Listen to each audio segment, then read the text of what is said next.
Well, folks, 2024 has certainly been another year in video games.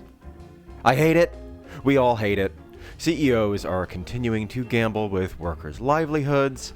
The venture capital bros who've been buying up the last few remaining good video game websites seemingly have no idea why people like those websites in the first place, gutting them and turning them into SEO-chasing slop factories. It's all garbage, and it's infuriating. Support Aftermath if you can. They're really cool. Hey, and you know what else is cool? Video games. Oh, God! You got me again. The Nervous 2024 Game of the Year Top 10 List. Hello, everybody, and long time no see.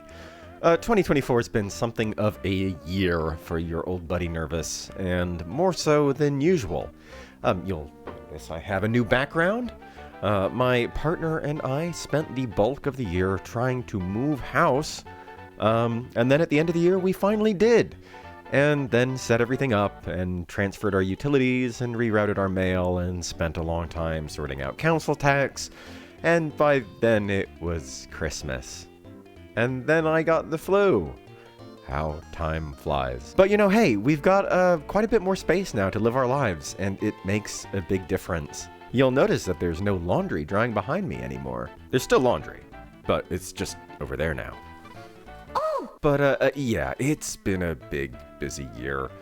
My boss quit, so I've been pulling double duty at the business factory since September. And as a result of everything, I haven't really had the time to give this channel the love and care that it deserves. So my apologies for the big delay. I also haven't really had the time to play all the 2024 games that I wanted to. And this year was completely stacked. Emio, a brand new Famicom Detective Club game for the first time in 35 years? Are you kidding me? A localization of Ace Attorney Investigations 2? Remakes of Romancing SaGa 2 and the freaking Hokkaido serial murder case? Localizations of both Tsukihime and Fate Stay Night. All of this is absolutely my little red wagon, and I haven't been able to fit any of it in. There's even been a new East game that I haven't touched. But I'm kind of mad at Falcom now, what with this remaking a brand new game business. Anyway, let's talk about what I did play. Remakes. 2024 really was the year of the remake, huh? Or the year of the remaster, or maybe both? I've tried to keep these off my main list this year, so I'll acknowledge a few here before we get down to the brass tacks. Borscht! Shin Megami Tensei 5 Vengeance probably would have ranked quite highly for me if it actually debuted this year. The now delisted 2021 release hit all the right notes in tone, character designs, and soundtrack, but it felt barren. And I don't just mean the desolation of Dot. Often I felt like I was soloing an underbaked Nocturne MMO, which just reminded me that I could have been playing that year's excellent Nocturne remaster. Vengeance's new canon addresses many of the issues I had with the base game, fleshing out the relationship between bosom buddy mates Nahabino and Aogami, and adding the resting witch face of Yoko to round out the cast. I was happy to buy this one again on PS5 to escape the Switch's rough performance, but forcing existing Switch players to purchase the game again at full price, Borscht, instead of offering a DLC upgrade path, is a really dirty, really Atlas move. Silent Hill 2 Remake seems to be, against all odds, a miracle. Bluebee Team defied all expectations and delivered a faithful, big-budget remake that even the most skeptical Silent Hill sickos are enjoying. It's really nice to see the devotees eating good again after a parade of disappointments. I like what I've played of it, but it just doesn't hit the same way the original did for me 20 years ago. I like the hardware limitations. I like the jank combat. I like seeing a lot done with a little. I still prefer this true remake as opposed to the half-hearted thematic rehashes that followed Silent Hill 4. But at this stage, I think I'm more interested in seeing what Silent Hill Forte has to offer. My father, sometimes there is an involuntary release of urine. Persona 3 Reload. You touched my heart, brought me joy, transporting me back to a time when I had better hair and enough energy to stay up all night fighting demons of my own in a place called Slimelight. A fresh coat of paint, a few banging new tracks, fully voiced social links, a transphobic joke removed, a controllable party right out of the gate. You are a work of excellence, but you are still a 2006 game. You've got me excited to see how the inevitable Persona 6 will shake out, though. Velvet, oh velvet, my master has a long nose. All together now.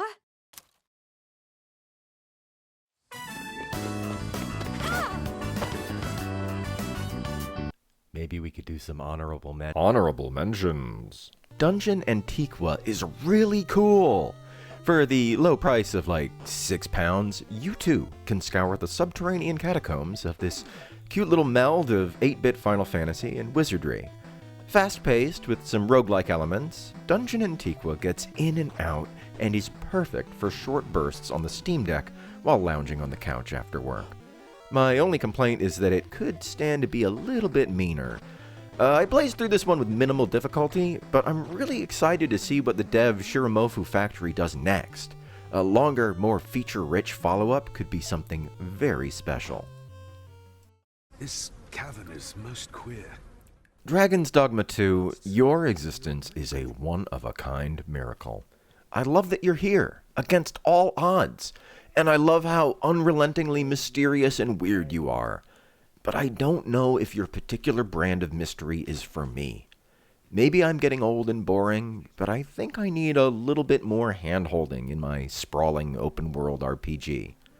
Or maybe I just need to stop being such a baby and sit down and put the time in. Once I get over my initial apprehension, longer sessions in Dragon's Dogma 2 have been a complete joy, but I step away for a day and that fear comes right back like a case of the Sunday scaries. I think I need some kind of Sherpa to really unlock the Draggy Doggy 2 experience for me. Or maybe a doula. Pitfall. AstroBot is overflowing with creativity and joy. I can't imagine another PS5 game will ever make such exciting use of the DualSense's myriad features, and that's just as impressive as it is kinda sad. You are a celebration of all things PlayStation, and that's not without its cynicism.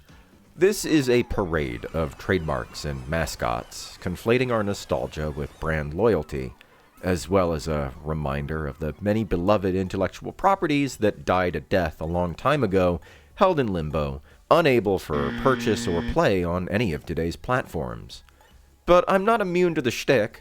Capturing bots fashioned after Wild Arms' Rudy Roughnight, or Boku from his very own Natsuyasumi, is the kind of thing that gives me a twinge of satisfaction in my heart as I point at the screen and yell, "Hey, I know that reference!" I see what you're doing, and I can tell that the devs who worked on this had true passion, and, hell, I guess the world's a complex place, isn't it?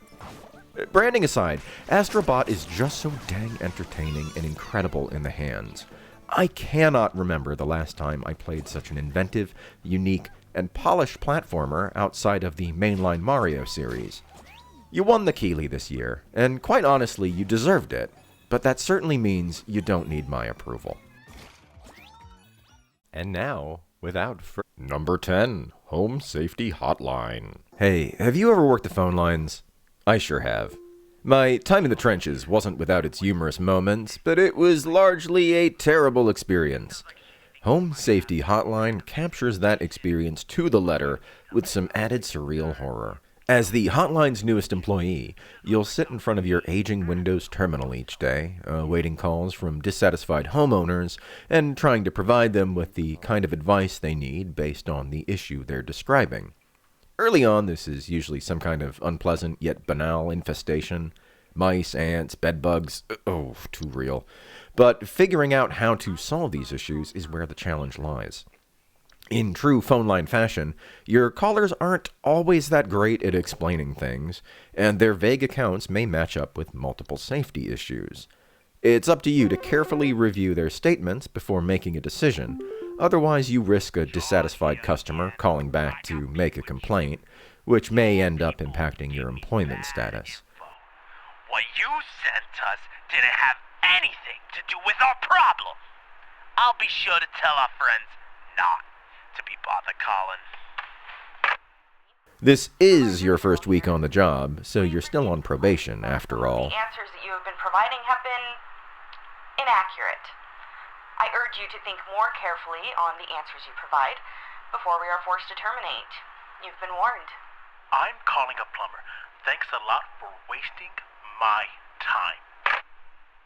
Jeez, why can't anybody ever call back to compliment you on a job well done? How are you supposed to help this guy? He just wants his dang lawn mowed. But make no mistake, Home Safety Hotline isn't just a workplace tedium simulator. As the week wears on, your supervisor begins to trust you with greater access to the safety database, all under non-disclosure agreement, of course. It's here that we see something is very wrong in this world. Beds grow teeth, giant slugs make their homes on the stairs, and seemingly benign borrower creatures, hobs, may metamorph into something far more dangerous if not properly appeased. And of course there's the emails that start coming in from your predecessor, warning you about just how hazardous this job may be. Short, sweet, and full of corrupted multimedia goodness, dealing with a work week of nightmarish, seemingly impossible service requests has never been so fun. The sinister familiarity is what makes Home Safety Hotline so devilishly entertaining. Number 9, Fear the Spotlight. Stop me if you've lived this one before. A bookish asthmatic breaks into the high school library at night to impress her Molgoth crush with an antique Ouija board. Fear the Spotlight, developed by husband and wife team Cozy Game Pals and published by Blumhouse's New Games imprint, is a lo-fi PS1-era horror adventure throwback, and it's absolutely gorgeous. As aforementioned bookish girl Vivian, you need to find your pal Amy, who's been spirited away into your school's haunted past, where a production of Phantom of the Opera ended in catastrophe.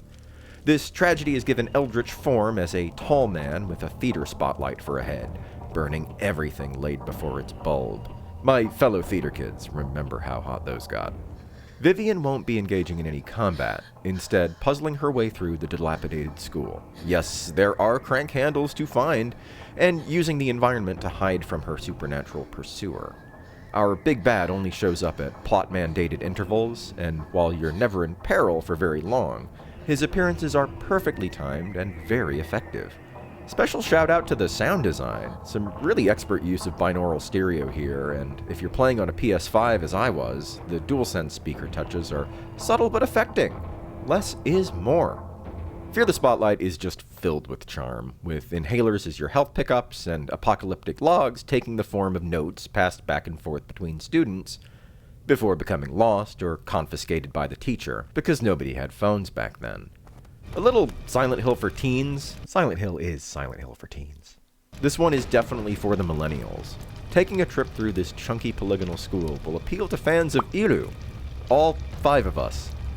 But hey, there's even a flushable urinal. What more could you ask for? Number 8, Indika. A game like Indika doesn't come along every year. In fact, I'm not sure if a game like Indika has ever come along before. Set in Eastern Europe during the early 20th century, Indika, our titular nun, is not having a good time. Her fellow nuns all hate her, and as much as she tries to turn the other cheek, she's plagued by hallucinations, intrusive thoughts, and what she believes to be the voice of the devil possessing her. Once the nunnery decides they've had it with her baloney, they send her off to deliver an important letter across an active war zone in the dead of winter all by herself, hoping that this problem will take care of itself, or herself.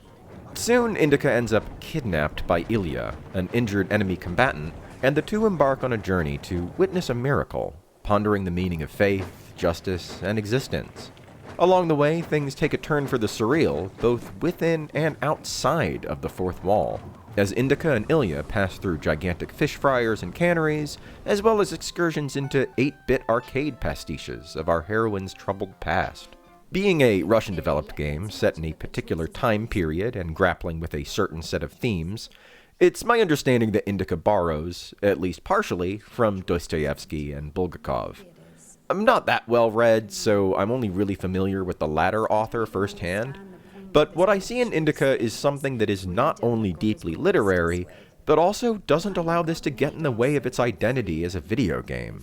Indika is playful, both in tone and in its constant genre shifting that takes place over its handful of hours. This one truly is weird and wonderful, and I can't recommend it enough.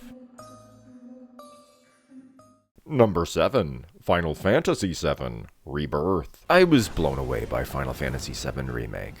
Clever, subversive, and a lot of fun to play, I was intrigued by the team's vision, but found myself looking somewhat cautiously towards the future. Remake dropped some bombshells in its final moments, and I was unsure if further entries would be able to maintain the momentum and stick the landing. As our heroes emerge from beneath the rotting pizza and into the clear blue skies not yet choked by Shinra's pollution, we find a stifling open world of Ubisoft-style proportions. Towers to activate, treasures to grab, data to gather, materials to craft, minigames upon minigames upon minigames. It's as overwhelming as it is kind of safe. But when I have enough time to get over my aversion to Final Fantasy VII Rebirth, I find myself having a pretty great time. This is a slow burn, and one that asks you to take it easy and luxuriate like you're on Costa del Sol time. And who doesn't love Costa del Sol?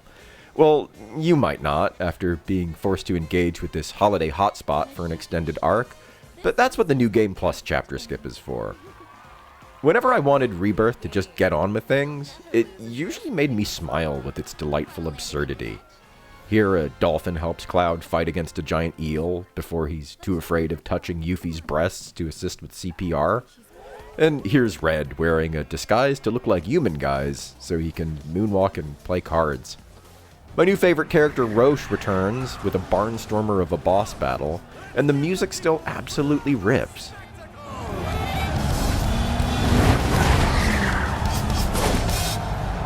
I'm still unconvinced that Final Fantasy Remake's concluding entry will be able to stick the landing, but I am convinced I'll have a pretty good time with it. And that's all that really matters.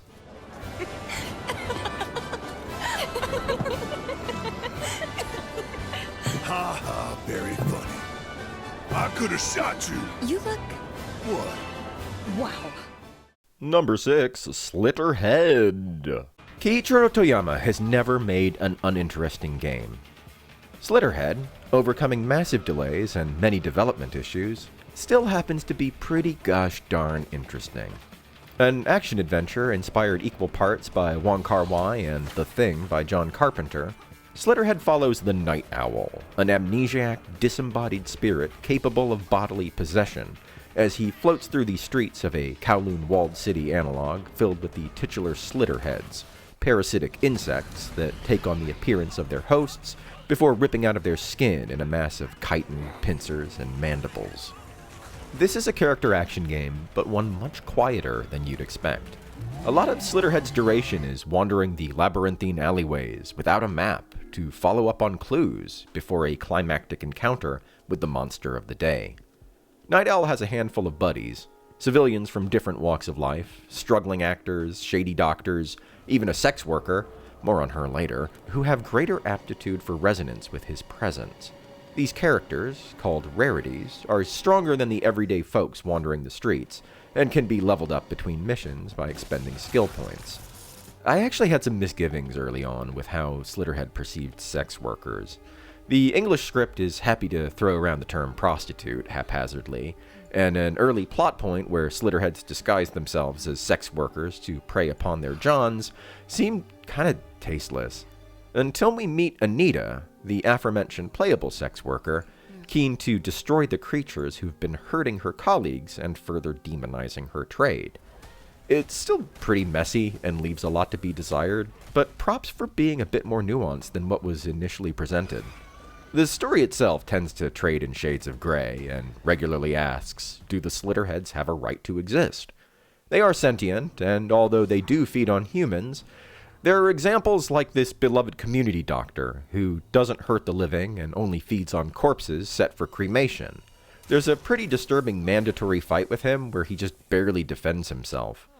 Contrast this with our behavior as the Night Owl. One of the game's tutorials teaches us to launch our host body off of a balcony and quickly swap to another body on an adjoining rooftop, leaving no care for the innocent person we've just sent spiraling towards the pavement at terminal velocity. I know who's the real monster can be a little bit played out, but this worked on me. But, you know, this Slitterhead cult is luring people in and caging them as food beneath their church, so who can say who's good or bad? I really like Slitterhead. It takes a while to get going, and it's obviously and wistfully the least amount of money a developer has ever allocated to Toyama and his team, but I'll be damned if it doesn't have vision. True sickos will be talking about this one for years to come.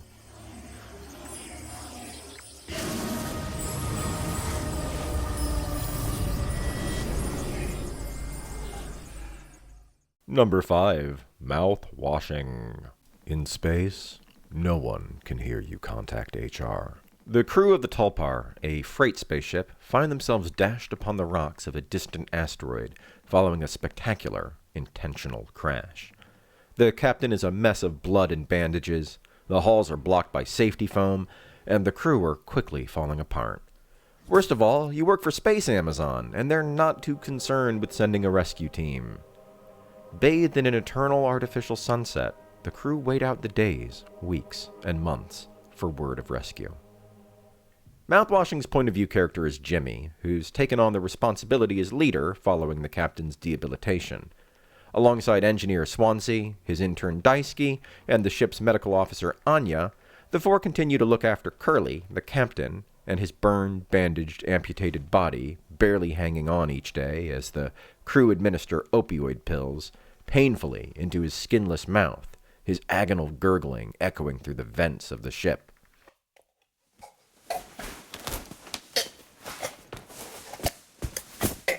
As the food supplies dwindle, the crew break protocol and open up the cargo hold in search of sustenance, only to find mouthwash.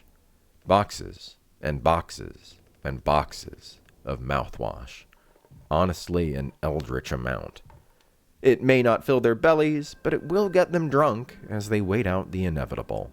Yeah, mouthwashing is a bummer. The game is split into a number of vignettes that jump around in time, from before the crash to a few days after, up to several months after. It's an effective and quite artful way of slowly piecing together this story bit by bit, providing additional context to the Tulpar's situation and the unraveling of its crew. You'll attend the world's saddest birthday party. You'll drink the world's saddest cocktail. You'll learn that not everybody in this crew is who they appear to be. But most importantly, you'll learn that even in the far future, the corporations will still treat their workers like dirt. Are you working hard? Or hard are you working? As darkly funny as it is devastating, run, don't walk, to play Mouthwashing. While this is technically a horror game, the horror is found primarily in the situation itself rather than actual scares. I mean, don't get me wrong, there are some actual scares too. But this still isn't a game for the faint of heart. Body horror aside, potential players should be aware that there's discussions of sexual violence in this game. Number 4, Crow Country. You know I got a passion in my nervy little loins for survival horror. And while I've been enthused with the recent wave of 32-bit style throwbacks, I've also been somewhat unconvinced by them. There's been a lot of nostalgia for nostalgia's sake out there, rarely transformative and even more rarely fun to play. Crow Country, though. Oh, the Snipperclips guys truly understood the assignment with this one. The Resident Evil to Fear the Spotlight's Silent Hill watched the clock turn back to 1990 as we join Agent Mara Forrest, speeding along in her hatchback towards the dilapidated theme park Crow Country, whose eccentric owner, Edward Crow, has been reported missing by his daughter. Right off the bat, things aren't right.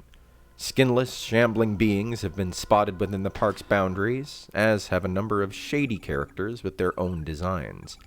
Even our hero is something of an unreliable narrator, expertly weaving further intrigue into this mystery. Crow Country is brimming with confidence, and it's right to be. A perfect mix of survival horror action and puzzle solving in a very fun space.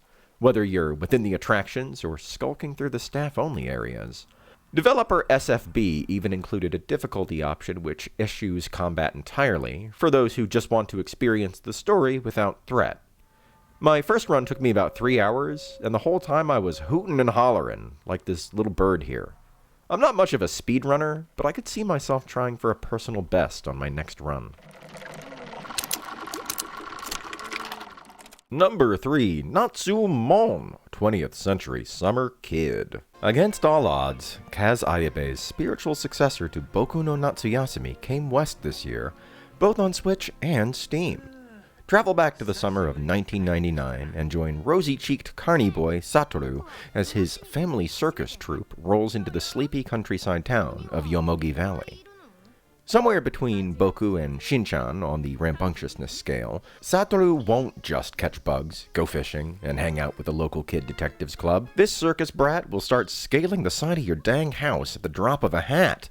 As a result, this is probably the most fully featured summer vacation game to date, featuring a fairly sizable open world with plenty of townsfolk to befriend and activities to engage in. It's not all rest and relaxation.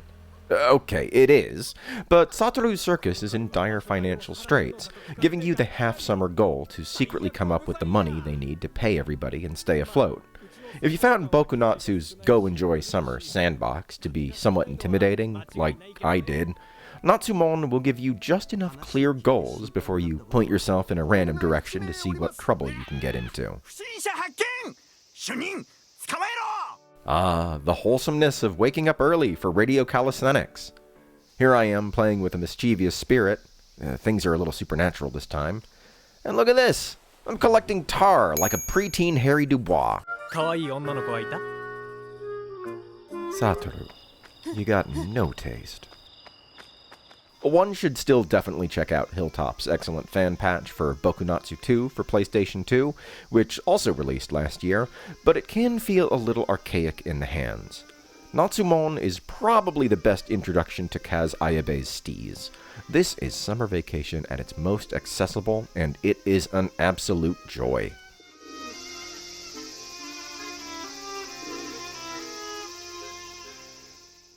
Number 2, 1000 Times Resist. I really wasn't sure what to make of 1000 Times Resist. In its immediate wake, it received a lot of hype and a lot of horny posting. Throw in some thematic comparisons to Nier Automata, a game I really like, but one spoken of breathlessly to the point of fatigue, and you've got yourself a triple kiss of death for old Nerve. As we approached the end of the year, I saw more and more people I trust praise this one, so I thought I'd better check it out. Turns out, 1000 Times Resist wholly deserves its praise. And it's not really like Nier at all. Mazel tov. The horny posting, well, Do what thou will shall be the whole of the law. 1000 Times Resist opens with a murder. Watcher, our protagonist, has slain the All-Mother. The gravitas is immediately apparent, but before we have time to process what any of this means, we flash back to happier days to see what went wrong with our own eyes. Set 1,000 years after an alien pandemic wiped out all life on Earth, Watcher is one of the All-Mother's clones, existing alongside her sisters in a walled garden. Her function is to observe and offer unconditional loyalty while doing so. As part of her training, Watcher engages in communion with the All-Mother, that is, stepping into her shoes and traversing pivotal moments in her past, revealing that this godlike figure was once an average high school student named Iris. What Watcher and the player find is a mean girl who never grew old, never grew up, and found herself the steward of more power and control than anyone should ever have. Watcher is something of a star child in these sequences, but one with heart. Iris's past of the 2040s is foreign enough to anything in Watcher's own world, yet she knows injustice when she sees it, and sometimes chooses to avert her eyes in aid of upholding her designated mission at the detriment of her sisters, as well as herself. People have described 1000 Times Resist as a visual novel with walking around, but come on, use your words. This is a narrative adventure game. Your verb set is indeed quite minimal. Most of the time you're walking from A to B, usually to talk to characters rather than doing any puzzle solving. But there's items to find, timelines to jump through, and these little segments where you zip around a dreamy landscape to reach a specific memory. At first I thought these felt a little unnecessary, but I ended up enjoying how they prefaced each bigger piece of the narrative puzzle. 1000 Times Resist is about a lot of things. Adolescence, racism, ostracization, mother-daughter relationships, COVID, and especially 21st century civil disobedience in Hong Kong. And it handles all of these subjects surprisingly deftly. The story will resonate most deeply with those with first-hand experience of East Asian diaspora, particularly women, of which I'm neither.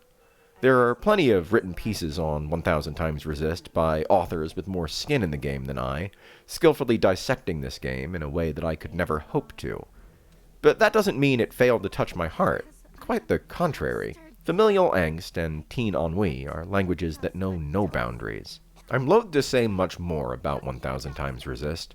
If it sounds at all interesting to you, you should really play it yourself. It asks some questions I've never heard another game ask. Why are you sad and fat?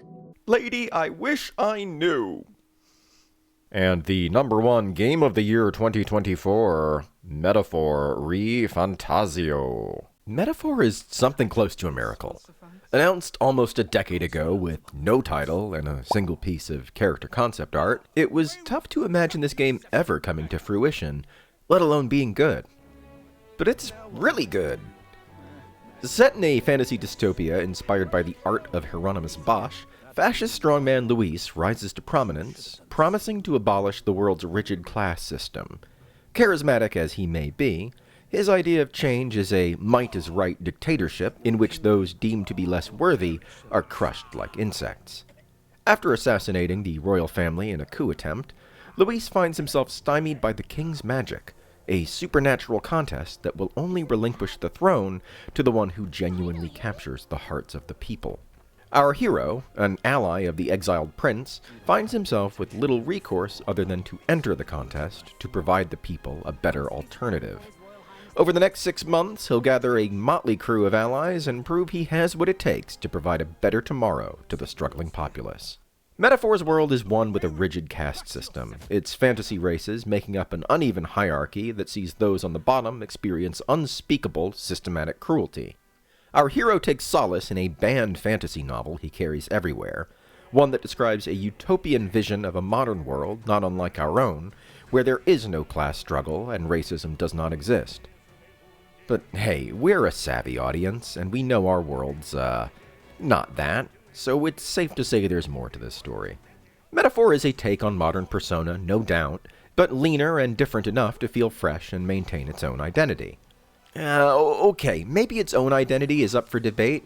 This is something of a celebration of all things Atlas, a softer, playful take on the Amala network, cheekily pulling in not only elements from Shin Megami Tensei and Persona, but also a surprising amount of Etrian Odyssey for the true dungeon crawlin' sickos.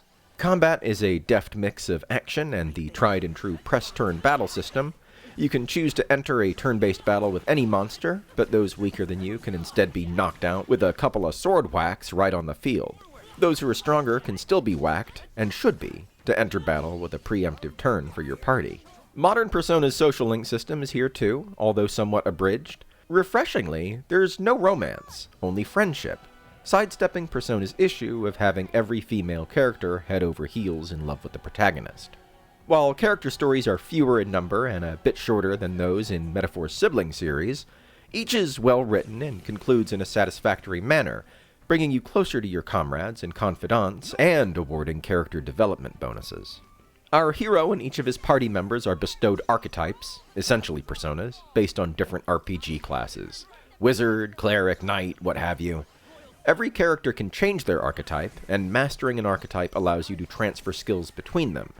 Unlike Persona, you can't switch your archetypes mid-battle, so an extra degree of preparation is required before the game's more challenging encounters.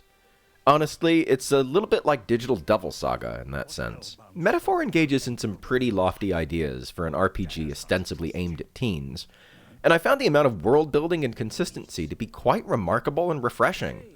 Unfortunately, the main story doesn't quite stick the landing, It's a common problem for the genre, and I'm a big enough boy to not let it taint the dozens of hours of pure enjoyment I had with Metaphor. Atlas has still got the juice. If your favorite game of 2024 hasn't appeared here, it's probably because I haven't played it. Yeah, even Cryptmaster. Even Balatro. I mean, I just said I couldn't play Hokkaido Serial Murder Case, so I definitely haven't played Balatro. Tell me some of your favorites that I missed in the comments. I can never have a long enough backlog. I'm a man for all seasons, so I'd like to talk about some other things I liked this year. Being a gentleman of a certain vintage, I'm pretty out of the loop with contemporary music. My partner is way hipper than me, so I've been absorbing all the Chapel Roans and the Charlie XCXs through osmosis.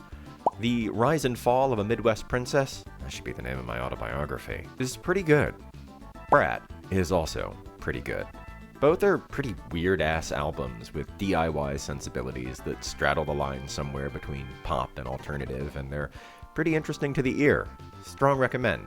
Ginger Root had a new album last year, Shinbangumi, and it is an absolute banger from end to end.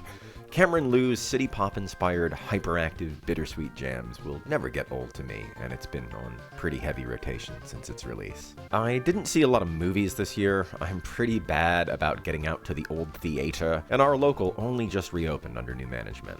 But we did go see The Substance during its run. Very, very good, very grim, very funny, and some excellent practical special effects, which I'm always in the pocket for. Pump the soundtrack up loud. My other big recommends this year are Stress Positions by Theta Hamill and Fahim Ali, starring the wonderful John Early, featuring John Linda Belcher Roberts playing the biggest scumbag. Leave it to someone as talented as Hamill to make the first good pandemic period piece. I saw the TV Glow. The latest from Jane Schoenbrunn is a remarkable and arresting coming-of-age horror film. I quite enjoyed her last movie, We're All Going to the World's Fair, but I felt it just didn't quite go far enough. Whereas I saw the TV Glow goes way further and way harder than I anticipated. Really excellent stuff. And of course, Rap World by Connor O'Malley, which you can watch for free right now on YouTube. A 2000s period piece mockumentary about three Midwestern fail-sons as they attempt to record their debut hip-hop album over the course of a very chaotic evening. It's very true to life and pretty bleak. I feel like I hung out with these guys in a parking lot a few times. I failed to read a lot of books this year, but I need to shout out Cuckoo by Gretchen Felker Martin, the conversion camp horror story. It's more relevant than ever, considering current events. Much like her previous novel, Manhunt, I had some full-body recoils reading some passages in this one, which is the highest of compliments. So tell me about what media you enjoyed this year. I know that there's a load of amazing stuff that I haven't had a chance to get to yet. I also wanted to shout out some of my fellow YouTubers who've been doing some great stuff this year. Alien Bob regularly looks at weird, obscure games like Eva Cash Dirt Project, or the 2006 Beverly Hills Cop PS2 game, which wasn't allowed to use Eddie Murphy's likeness. Recently, Bob's put out some videos looking at some unusual PC gamepads, and also a thoughtful look at Remission, a game developed by Terminal Reality. Yes, the Kinect Star Wars guys. To aid children undergoing cancer treatment to dispel their fear of chemotherapy. At the time of recording, Bob is streaming Quest 64 on Twitch, so you probably don't want to miss that. My pal Gretchen Lee, the Famiconsumer, has been in the game for just about as long as I can remember, and has been posting the very high-quality PlayStation Experiment Chrono Gaming series, as well as Saturn-side videos about the weird and wonderful world of the greatest home console the world has ever known, the Sega Saturn. System Satcom sickos, this one's for you. Idolism J, the fighting game stud, has been working on a very ambitious series, picking apart every mainline Final Fantasy title. I recently enjoyed his lengthy 2024 wrap-up, where you can hear about Legaia 2, Drakengard, and Dokusei, all in the same place. And finally, the very funny Alex Fraioli has been posting in-depth, humorous looks at the hits and misses of modern RPGs, as well as his ongoing series New Game Plus, a video game-adjacent look at alcoholism, recovery, and sobriety. Quite remarkable stuff, quite honestly. All links are in the description, so please give all of my pals a follow if you haven't already. If you'll allow me the embarrassment of being earnest for a moment, it's safe to say I'm not particularly optimistic about what the next year will bring. There is a rising tide of bigotry and authoritarianism on the horizon as autocrats continue to vacuum up all of the money through unchecked hypercapitalism, all the while pointing the finger at queer people and immigrants as the source of society's ills. There's not a whole lot we can do about the current global stage, but do not mistake this for powerlessness. There is nothing more important right now than community work that you can achieve with your own two hands. Protect your family and friends, donate to a local food bank or shelter if you can, contribute to a mutual aid effort, make your own art. Don't let the bastards get you down. No matter how much power they wield, they can never, ever force you to love or respect them, and that absolutely kills them inside. There is still brightness and joy to be experienced in your future, and we need you here to experience it. Thanks for sticking with me over the past few years, folks, and I'm sorry that 2024 was a bit of a non-starter for this channel. With the year in the rearview mirror, I think I'm about to get back onto some kind of schedule, and boy, do I have some sights to show you.